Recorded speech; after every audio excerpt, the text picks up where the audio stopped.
Salut ma famille, c'est Kronata, j'espère que vous allez bien. Alors franchement c'est dommage, la vérité c'est vraiment dommage. Vous savez, là, la première chose que j'ai en tête, c'est vraiment que les Sénégalais sont beaucoup trop gentils. Franchement, c'est beaucoup trop sage. Quand on voit justement cette défaite contre l'Angleterre, ou en tout cas cette défaite sur un score aussi large, c'est à cause de ça. Je suis désolé, mais c'est à cause de ça, vraiment. Que ce soit offensivement ou défensivement.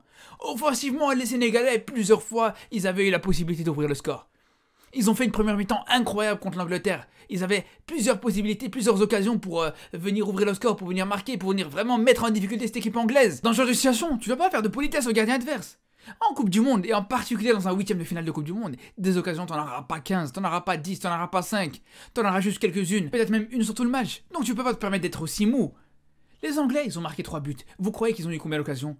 Ils ont eu 3, maximum 4. Il faut arrêter les gars. Ils ont eu 3 occasions, ils les ont mis au bout. C'est ça toute la différence. Ils ont peut-être un nombre assez proche d'occasions, même si l'Angleterre en a eu un peu plus en deuxième mi-temps.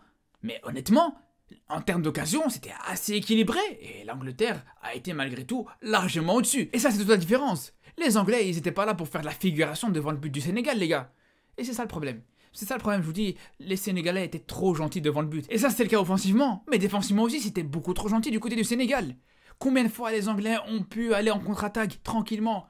À un moment donné, on a vu une situation où justement Ismaïla Assar se trouve en duel face à Walker. Donc Walker, qu'est-ce qu'il fait? Il attrape Ismaïla Assar, il fait la faute pour l'empêcher de repartir. Et voilà, ça aussi, ça a manqué au Sénégal. Ce petit vice, ce petit côté un petit peu méchant, ça a manqué aux Sénégalais, la vérité. Et on l'a vu sur les buts qu'ils ont pris. À un moment donné, quand on voit surtout le deuxième but, où Pathé 6 perd le ballon au milieu de terrain. Pathé 6, il a largement le temps de faire la faute. Une faute qui aurait pas du tout été dangereuse. Je suis même pas sûr qu'il aurait pris un carton à ce moment-là. Donc franchement, mes frères, fais la faute, empêche-le de partir, attrape-le par le mollet, attrape-le par les cheveux, tu le laisses pas partir, fais la faute. Tu vois que ça part en contre-attaque, tu vois que ça peut donner un but à l'adversaire. Mes frères, fais-moi cette faute, attrape-le et le laisse pas partir. Tu peux annuler la contre-attaque sans aucun problème et en prenant un maximum un carton jaune. Et alors, tu vas prendre le carton jaune de toute façon, 5 minutes après il était sorti.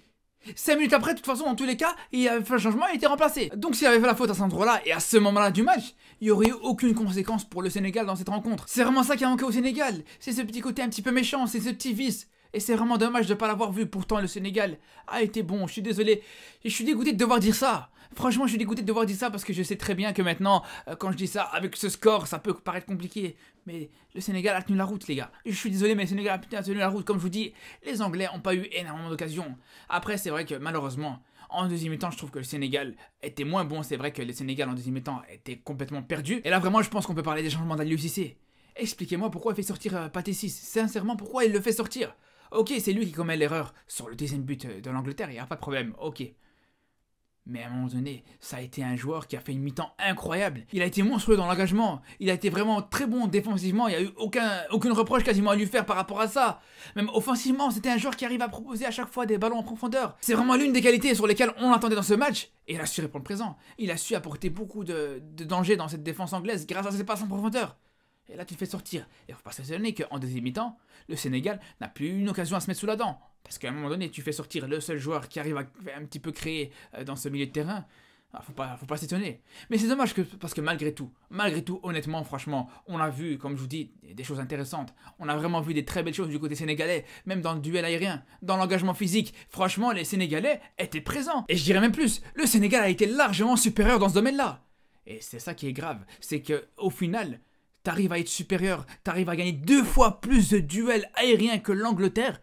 Donc, t'arrives à être supérieur à ton adversaire sur l'une de ses qualités, mais t'arrives pas à faire un match un minimum correct en termes de résultats. C'est ça le problème.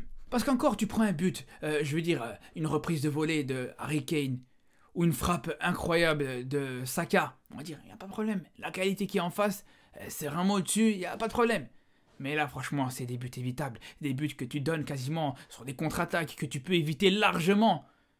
Donc c'est pour ça que pour moi, je vous dis, la chose qui résume le plus ce match, c'est dommage. C'est vraiment dommage. Justement, quand je pense qu'avant le match, je disais que les plus grosses forces de l'Angleterre, c'était justement dans le domaine aérien, bien sûr, comme on connaît, avec des centres dans la surface qui peuvent être très dangereux.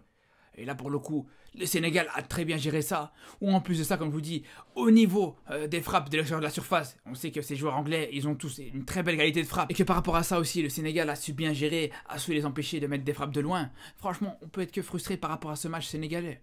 On peut vraiment être frustré par rapport au fait que, comme je vous dis, les occasions anglaises, elles venaient pratiquement que sur des contre-attaques. Elles venaient que sur des ballons qu'au final, ils arrivaient à récupérer dans l'épée des Sénégalais. C'est vraiment ça le pire. C'est vraiment ça le plus problématique. Mais sinon, l'organisation sénégalaise, sur quasiment tout le match, et surtout bien sûr sur la première mi-temps, elle était exemplaire. Elle était vraiment très bonne. Ils étaient bien organisés, à hauteur de la ligne médiane, avec un pressing pas trop bas non plus, un bloc vraiment médian. Et une fois que justement les Anglais arrivaient dans le camp sénégalais, ah là, l'agressivité, elle montait d'un cran. Il y avait un pressing qui était beaucoup plus intense sur les Anglais. Ce qui faisait que soit les Sénégalais arrivaient à récupérer le ballon, ou alors les Anglais étaient obligés à retourner dans leur camp. Et ça, c'était magnifique à voir. Franchement, c'était même très beau. Et je trouve que c'est vraiment ça qui est frustrant. Quand tu vois le résultat et quand tu vois cette belle organisation sénégalaise qui a posé beaucoup de problèmes aux Anglais, même si ça leur a permis quand même de garder le ballon, mais malgré tout, je vous dis, la possession de balle anglaise, elle n'était pas du tout dans le camp sénégalais. Et quand on rajoute à ça la supériorité des Sénégalais dans le domaine aérien, franchement, c'est là où on se dit, il y a de quoi être frustré. Il y a quoi vraiment être très frustré par rapport à ce match. Après, bien sûr que malgré tout, honnêtement, on est très fiers du parcours du Sénégal dans cette Coupe du Monde. Faire un parcours comme ça, où tu arrives à accéder au huitième de finale, où tu arrives à tenir tête aux Pays-Bas sur le premier match. On s'en rappelle, en plus, ce match contre les Pays-Bas fait penser un petit peu à ce match contre l'Angleterre. C'est ça qui est vraiment très dommage. Mais malgré tout, bref, tu arrives à tenir tête aux Pays-Bas, tu arrives à prendre 6 points dans cette poule de Coupe du Monde, tu arrives à te qualifier en huitième de finale, et tu arrives surtout à tenir tête même en huitième de finale. Je suis désolé, mais pour moi, les Sénégalais ont tenu tête aux Anglais. Parce qu'avec la première mi-temps, qui propose, honnêtement, s'ils avaient réussi à ouvrir le score, à tout moment, le match aurait été totalement différent. Donc franchement, réussir malgré tout à faire une première mi-temps aussi belle, et tout ça, surtout sans ton meilleur joueur, mais c'est un truc de fou. C'est là où je me suis dit, en fait, pendant le match, j'étais en train de discuter avec vous, je me disais, mais c'est un truc de fou de se dire qu'est-ce qu'aurait fait le Sénégal s'ils avaient Mané qui était présent, s'ils avaient aussi Idrissa Gueye qui était présent dans ce match, on l'oublie aussi. Je dirais pas chez Kouyaté parce que personnellement, je trouve que c'est pas non plus une valeur sûre de cette équipe sénégalaise. Je trouve que dans les milieux de terrain qu'il y a dans cette équipe, il y a largement mieux. Donc c'est pas la plus grosse perte, mais bref, tu perds quand même. Et Sadio Mané, Idrissa Gueye, Cheikhou Kouyaté si tu veux, et même Ballo Touré aussi qu'on oublie. Franchement, et malgré ça, t'arrives à faire une Coupe du Monde très belle, très honorable pour ce pays qu'est le Sénégal. On se demande vraiment ce qu'ils auraient fait avec Sadio Mané et tous ces joueurs-là. Franchement, donc respect au Sénégal pour leur parcours. Franchement, malgré tout, malgré cette défaite que je trouve un peu dure, un peu sévère au niveau du score, malgré tout, franchement, respect au Sénégal. Ils ont honoré l'Afrique, tout comme le Maroc. Et je pense qu'ils arrivent très fort pour la prochaine CAN, justement, vu que c'est le prochain objectif du Sénégal. Ils arrivent très fort, et là, c'est vrai qu'il faudra se méfier d'eux. Il faudra vraiment se méfier du Sénégal pour conserver ce titre. Je pense qu'ils ont de grandes chances. Donc, de toute façon, on aura l'occasion de reparler du Sénégal prochainement, dans les prochaines semaines, dans les prochains mois, en prévision justement de la prochaine CAN. Donc, je vous dis à très très vite. Et surtout d'ici là, prenez soin de vous.